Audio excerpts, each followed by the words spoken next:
جی السلام علیکم۔ تو ہم بات کرتے ہیں سپریم کورٹ میں ہونے والے آج اہم کیسز کی سماعت کے حوالے سے۔ دو کیسز آج نہایت اہم تھے۔ ایک تھا عثمان بزدار صاحب کے حوالے سے، جو کیس تھا ڈی پی او پاک پتن رضوان گوندل کے ٹرانسفر پر جو آج خود نوٹس لیا گیا تھا، اور دوسرا تھا آسیہ بی بی کی سزائے موت کے خلاف جو اپیل تھی۔ اس کے علاوہ بھی بہت امپورٹنٹ کیسز تھے، میں سب کیسز کے متعلق آپ کو ایک سیکوینس کے ساتھ بتاتا ہوں۔ عثمان بزدار صاحب کے کیس کے حوالے سے بتانے سے پہلے میں آپ کو ایک چیز یہ بتا دوں کہ میں نے جس طرح پہلے آپ کو دو ویڈیوز میں بتایا تھا کہ عثمان بزدار صاحب کی نااہلی کیوں زیادہ مشکل ہے، اور خاص طور پہ خالد داد لک کی رپورٹ کے حوالے سے بھی میں نے آپ کو پچھلی ویڈیو میں بتا دیا تھا۔ کچھ چیزیں اور ہیں وہ بلکہ میں کوشش یہ کرتا ہوں کہ میں آخر میں آپ کو بتا دیتا ہوں، تاکہ پہلے آپ کو آج کی کیس کی پروسیڈنگ بتا کے اور آخر میں وہ امپورٹنٹ چیزیں جو وہاں بیٹھ کر ہم نے دیکھی اور ہم نے فیل کی کہ کیوں بہت سارے لوگوں کی خواہش کی تکمیل نہیں ہوئی کہ عثمان بزدار کیوں نہیں ان کو نااہل کیا گیا، تو اس کی وجوہات کیا ہیں۔ تو آج جب جیسے ہی کیس کے سماعت کا آغاز ہوا تو چیف جسٹس میاں ثاقب نثار صاحب نے انتہائی اظہار برہمی کرتے ہوئے کہا کہ یہ عثمان بزدار صاحب نے کس طرح کا جواب جمع کرایا ہے۔ عثمان بزدار نے تو ہم نے جس آفیسر کو انکوائری کے لیے کہا تھا خالد داد لک کو، اس پر اپنے جواب میں ذاتی حملے کیے ہیں۔ انہوں نے کہا ہے کہ خالد داد لک کو ذاتی کوئی گرج ہے، کوئی ان کا ذاتی اناد ہے پنجاب حکومت کے ساتھ، تو کیوں انہوں نے یہ بات لکھی ہے، ان کو یہ بات نہیں لکھنی چاہیے تھی۔ اس کے بعد چیف جسٹس صاحب نے کہا کہ ٹھیک ہے، اگر پنجاب حکومت یہ سمجھتی ہے کہ یہ انکوائری رپورٹ ٹھیک نہیں ہے، ہم خود انکوائری کر لیتے ہیں، اور ہم جب انکوائری کریں گے تو یہ 62(1)(f) کے تحت جو ہے وہ ہم انکوائری کریں گے۔ پھر اعجاز الاحسن صاحب نے بھی کہا کہ یہ بتائیں کہ جو رپورٹ ہے، یہ جواب ہے عثمان بزدار صاحب کا، یہ آخر لکھا کس نے ہے۔ چیف جسٹس صاحب نے یہ بھی کہا کہ یہ جو احسن جمیل گجر ہے، اس کے بارے میں بتائیں کہ کار سرکار میں جو مداخلت ہے، اس کا کیا جرم ہے، کیا ان کے خلاف کارروائی ہو سکتی ہے، اس کے بارے میں بھی ہمیں بتائیں۔ تو اس دوران احمد عبید صاحب ایڈوکیٹ جنرل پنجاب انہوں نے کہا کہ ہم نے کوئی ذاتی حملے نہیں کیے جو خالد داد لک ہیں، اور اگر یہ آپ سمجھتے ہیں کہ ہمیں یہ چیزیں نہیں لکھنی چاہیے تو ہمیں دوبارہ جواب لکھ کے دے دیتا ہوں، ایمینڈ کر کے دے دیتا ہوں۔ اس کے بعد چیف جسٹس میاں ثاقب نثار صاحب نے کہا کہ کہا جا رہا ہے کہ جب تک تحریک انصاف کی حکومت رہے گی تب تک عثمان بزدار جو ہیں وہ پی ٹی آئی کی طرف سے وزیر اعلیٰ پنجاب ہوں گے۔ تو اب اگر یہ وزیر اعلیٰ پنجاب رہیں گے تو یہ ہمارے فیصلے کے تابع وزیر اعلیٰ پنجاب رہیں گے۔ اس وقت چیف جسٹس صاحب کا اشارہ یہ تھا کہ ہم اس کیس میں جو فیصلہ کریں گے اس سے مشروط ہے ان کے وزیر اعلیٰ پنجاب رہنے یا نہ رہنے کا۔ اور پھر ظاہر ہے یہ معاملہ آج سیٹل ہو گیا، تو اب یہ معاملہ ختم ہو گیا۔ یہ جو ریمارکس تھے یہ تھے آج کے فیصلے سے متعلق۔ تو ابھی تک کچھ لوگ کنفیوز کر رہے ہیں کہ پتہ نہیں عدالت نے کیا کہا ہے کہ یہ کب تک رہیں گے نہیں رہیں گے، تو عدالت نے آج کے فیصلے کے بارے میں کہا تھا۔ اسی دوران روسٹم پر احسن بھون صاحب اور کامران مرتضیٰ صاحب کھڑے تھے، جو کہ پیش ہوئے تھے احسن جمیل گجر صاحب کی طرف سے۔ چیف جسٹس میاں ثاقب نثار صاحب نے ان کو بیٹھنے کا حکم دے دیا اور کہا کہ میں آپ کو ہرگز نہیں بولنے دوں گا، ہم یہاں پر قانون کے حکمرانی کی کوشش کر رہے ہیں، قانون کی حکمرانی قائم کرنے کے لیے جتنی ہم نے کوششیں کر رہے تھے، یہ ایک دو واقعات ایسے ہوئے کہ ساری ان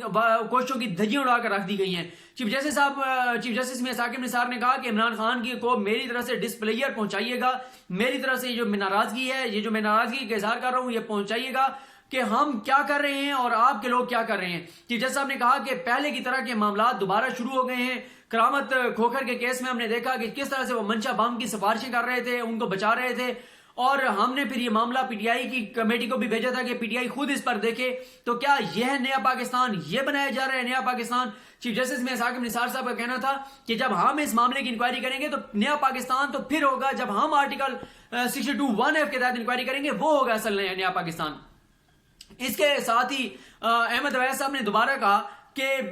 میں آپ سے گزارش یہ کرتا ہوں کہ آپ اگر اجازت دیں ہمیں تو ہم دوبارہ معافی نامہ لکھ کر دے دیتے ہیں، غیر مشروط طور پر معافی نامہ لکھ کر دے دیتے ہیں، اور یہ جو چیزیں اس میں ہیں یہ ہم نکال دیتے ہیں۔ چیف جسٹس میاں ثاقب نثار صاحب نے کہا کہ آپ نے تو خالد داد لک جو ہیں ان کی دھجیاں اڑا کر رکھ دی ہیں، اب آپ کے پاس دو آپشن ہیں۔ ایک آپشن آپ کے پاس یہ ہے کہ یا تو آپ کنٹیسٹ کریں، یہ جو آپ نے اپنا جواب دیا ہے اس کے اوپر دلائل دیں، ہم انکوائری کر لیتے ہیں، اور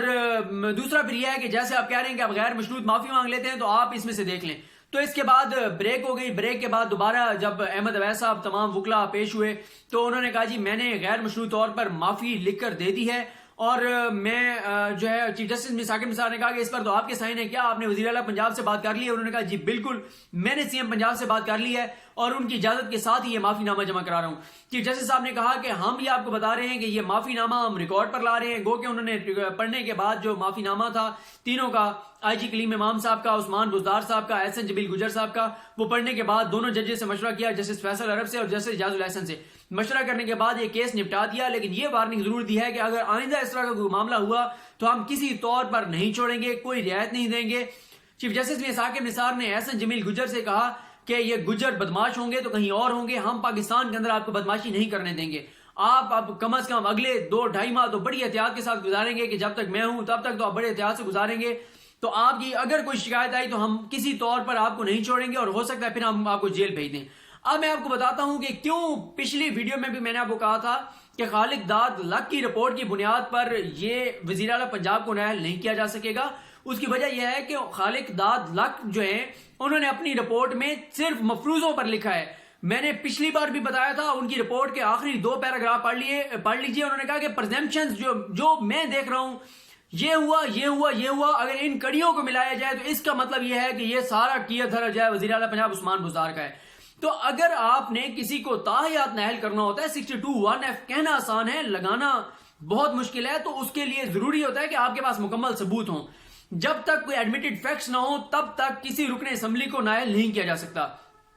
جب خالق داد لک کی ساری رپورٹ ہی مفروضوں پہ بیس کرتی تھی، اور ٹھیک ہے انہوں نے لکھا کہ فلاں نے فلاں کو کال کی، فلاں نے فلاں کو کال کی، یہ کالز تو ریکارڈ پر موجود ہیں، لیکن ان کالز میں کیا بات ہوئی یہ سامنے نہیں ہے، کوئی وربل کوئی ریٹن آرڈر وہ موجود نہیں ہے، وزیر اعلیٰ پنجاب کا ڈائریکٹ رابطہ آئی جی کے ساتھ وہ موجود نہیں ہے۔ جب وزیر اعلیٰ پنجاب کے خلاف کوئی چیز تھی ہی نہیں تو پھر کیسے ان کو نائل کیا جا سکتا تھا؟ البتہ عدالت نے ایک بار اس معاملے کی حساسیت کو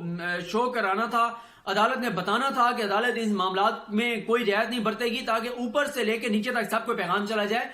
اور دوسری بات یہ ہے کہ آج جو چیف جسٹس میاں ثاقب نثار صاحب نے برہمی کا اظہار کیا، اس کی وجہ یہ ہے کہ انہوں نے خالق داد لک کو انکوائری آفیسر مقرر کیا تھا، اور پی ٹی آئی نے عثمان بزدار نے نو ڈاؤٹ اپنے جواب میں بڑے سخت قسم کے ان کے اوپر اٹیکس کیے تھے، اور گو کہ وہ میں آپ کو بتا چکا ہوں کہ اسناد ملک صاحب نے بھی اپنی سٹوری میں وہ بات لکھ دی تھی کہ خالق داد لک صاحب کو ذاتی گرج تھا، انات تھا، غصہ تھا اس بات کا کہ ان کا نام بھی آئی جی پنجاب کے لیے تھا لیکن ان کو آئی جی پنجاب نہیں لگایا گیا۔ تو اور شاید اسی لیے وزیر اعلیٰ پنجاب عثمان بزدار نے انتہائی سخت جواب دیا تھا، انہیں پتا تھا جب میرے خلاف کوئی چیز ہی نہیں ہے۔ جی معذرت، ابھی ویڈیو جو ہے وہ روکنی پڑ گئی کیونکہ لائٹ چلی گئی تھی، تو اب میں نے سامنے موبائل سے ٹارچ جو ہے وہ آن کی ہوئی ہے تو اس لیے ذرا لائٹ بھی کم ہوگی۔ تو میں بتا رہا تھا کہ عثمان بزدار صاحب کانفیڈنٹ تھے، اس لیے انہوں نے شاید یہ اتنا سخت جواب دیا ہے کیونکہ انہیں پتا تھا کہ کیونکہ انہوں نے کچھ کیا نہیں ہے اور نائل ہی وزیر اعلیٰ پنجاب کو نائل کرنا اتنا آسان نہیں ہوگا، تو شاید اسی لیے انہوں نے انتہائی سخت جو ہے وہ سپریم کورٹ کے سامنے جواب دیا تھا۔ اور تو آج چیف جسٹس میاں ثاقب نثار نے اس کیس کو نپٹا دیا ہے ان دماغ کے ساتھ کہ آئندہ کوئی شکایت نہ ملے۔ دوسرا کیس تھا وفاقی دارالحکومت میں سرکاری اسپتالوں کی کمی کے حوالے سے، اس حوالے سے بتایا گیا کہ کیٹ کو ختم کر دیا گیا ہے، اب ہاسپٹل جو ہیں وہ ہیلتھ منسٹری کے انڈر چلے گئے ہیں، ہیلتھ منسٹری نے ٹائم مانگا ہے کہ ہمیں ٹائم دیا جائے، ہم پھر عدالت کے جو احکامات ہیں اس کے مطابق ہم جواب جمع کرائیں گے، تو ان کو آج ٹائم دے دیا گیا ہے۔ اس کے بعد ایک کیس تھا نایاب عمرانی جو ہیں، وہ ایک خاتون ہیں، فیمیل ہیں، جن کا مسئلہ یہ ہے کہ ان کے 4 فیملی ممبر قتل ہو چکے ہیں۔ ان کی والدہ ان کا اپنا موقف یہ ہے کہ ان کی والدہ کو زہر دی گئی، اس کے بعد ان کی بھابھی کو قتل کر دیا گیا، بھائی کو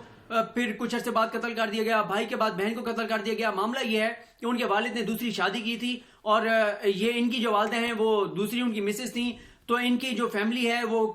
جیکب آباد میں کچھ فیملی رہتی ہے، کچھ جو ہے نصیر آباد بلوچستان میں رہتی ہے۔ تو جائیداد کا تنازع تھا جو ان کے والد کی وفات کے بعد ان کے جو پہلی ان کے والد کی شادی تھی، ان کے بچوں نے یہ سمجھا کہ ان کا خیال تھا کہ اگر یہ رہے ہمیں انہیں زمینیں دینی پڑیں گی، تو انہوں نے پھر ایک ایک کر کے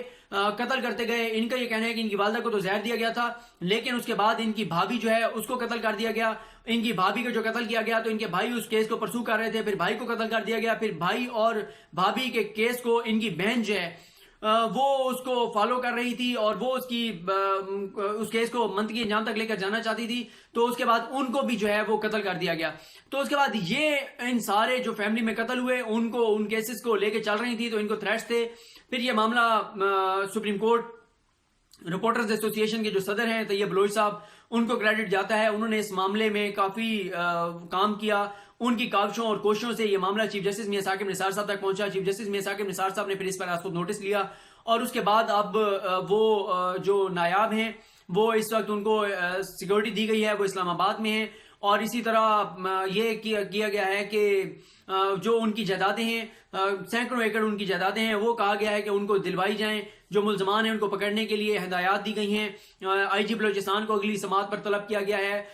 کمشنر نصیر آباد وہ جو 3 ڈسٹرکٹس کے کمشنر ہیں ان کو بلایا گیا ہے. جو ڈپٹی کمشنر ہیں جیکب آباد کے ان کو بلایا گیا ہے. تو اس پر چیف جسٹس میں ثاقب نثار صاحب نے آج جو رپورٹس پیش کی گئی ان پر عدم اطمینان کا اظہار کرتے ہوئے کہا ہے کہ یہ بہت سینسٹیو معاملہ ہے کہ ایک خاتون جو ہے، ایک لڑکی جو ہے، اس کے 4 فیملی ممبرز کو قتل کر دیا گیا ہے، لیکن ابھی تک ان کے نہ قاتل گرفتار ہو رہے ہیں نہ ان کی زمینوں کا معاملہ حل ہو رہا ہے. تو اس پر نیکسٹ پیشی پہ کہا گیا ہے کہ تمام متعلقہ افسران پیش ہوں. گریٹ ٹریفکنگ کا مسئلہ تھا، اس پر آج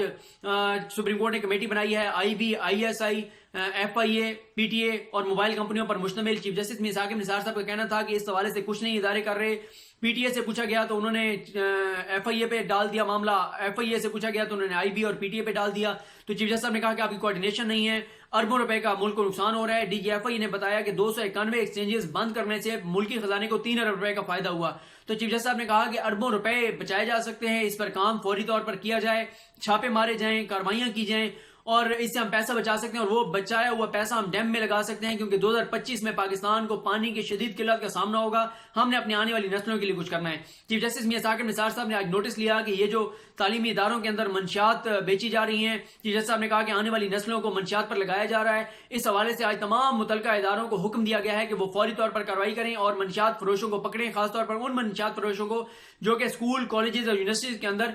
منشیات جو ہے وہ فراہم کر رہے ہیں. پھر بادشاہ ڈیم کے حدود کے تنازع تھا، اس معاملے میں گلگت بلتستان سے جواب مانگا گیا ہے. گلگت بلتستان کا کہنا ہے کہ ہم پاکستان کی آئینی حدود میں نہیں آتے. آئین کے اندر جو تعریف ہے اس میں 4 صوبوں کا ذکر ہے، ہمارا ذکر نہیں ہے. پھر گلگت بلتستان کی عدالتوں کی جوڈیسڈکشن کا معاملہ ہے، پاکستانی عدالتوں کی جوڈیسڈکشن کا معاملہ ہے، وہ کیسز کر لگے ہوئے ہیں. تو اس پر عدالت نے گلگت بلتستان سے جواب مانگا ہے. کوئی رائلٹی کا بھی ایشو ہے، بہت سارے معاملات ہیں جو تنازع ہے حدود کا، اور اس پر سپریم کورٹ نے جو ہے وہ اب گلگت بلتستان سے جواب مانگا ہے. پھر اسی کی طرح غلام عباس صاحب جو امیدوار تھے چکوال سے، ان کی نظر ثانی اپیل تھی، وہ سپریم کورٹ نے مسترد کر دی ہے.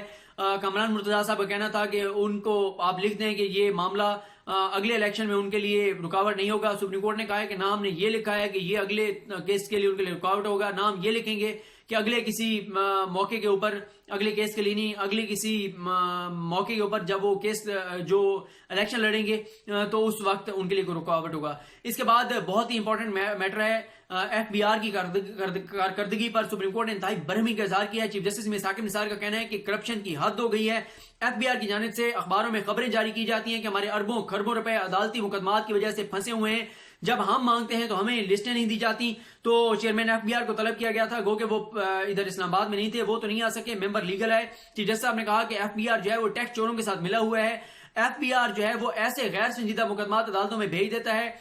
جن میں کچھ بھی نہیں ہوتا اور لوگوں کو فائدہ دیا جاتا ہے. ایف بی آر کا کٹ ہوتا ہے، کرپشن میں حصہ ہوتا ہے.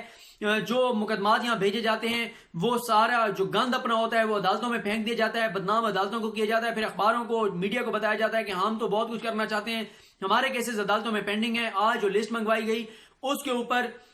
اس لسٹ میں یہ بتایا گیا کہ 1854 مقدمات ایف بی آر کے جو ہیں وہ سپریم کورٹ میں ہیں. اسپیشل بینچ بنا دیا گیا ہے. وہ اسپیشل بینچ اگلے ہفتے میں 5 بڑے کیسز کا فیصلہ کرے گا، جن میں 1 ارب سے زیادہ. ایک کیس ایسا ہے جس میں 3 ارب روپے ایف بی آر کے پھنسے ہوئے ہیں. تو اربوں روپے کا جو معاملہ ہے اس میں سپریم کورٹ نے کہا ہے کہ یہ اب سپریم کورٹ جو ہے ان 5 کم از کم بڑے جو کیسز ہیں ان کی حد تک تو لازمی سپریم کورٹ فیصلہ کرے گی اگلے ہفتے میں. اس کے علاوہ پھر معاملہ تھا، ہاں ایک اور بات میں آپ کو بتا دوں، ایف بی آر سے یہ کہا گیا کہ ان کے جو وکلا ہوتے ہیں ان کی تیاری نہیں ہوتی. اجاز الحسن صاحب نے کہا جب میں چیف جسٹس تھا لاہور ہائی کورٹ کا، اس وقت 200 کیسز تھے، ایف بی آر کے 40 وکلا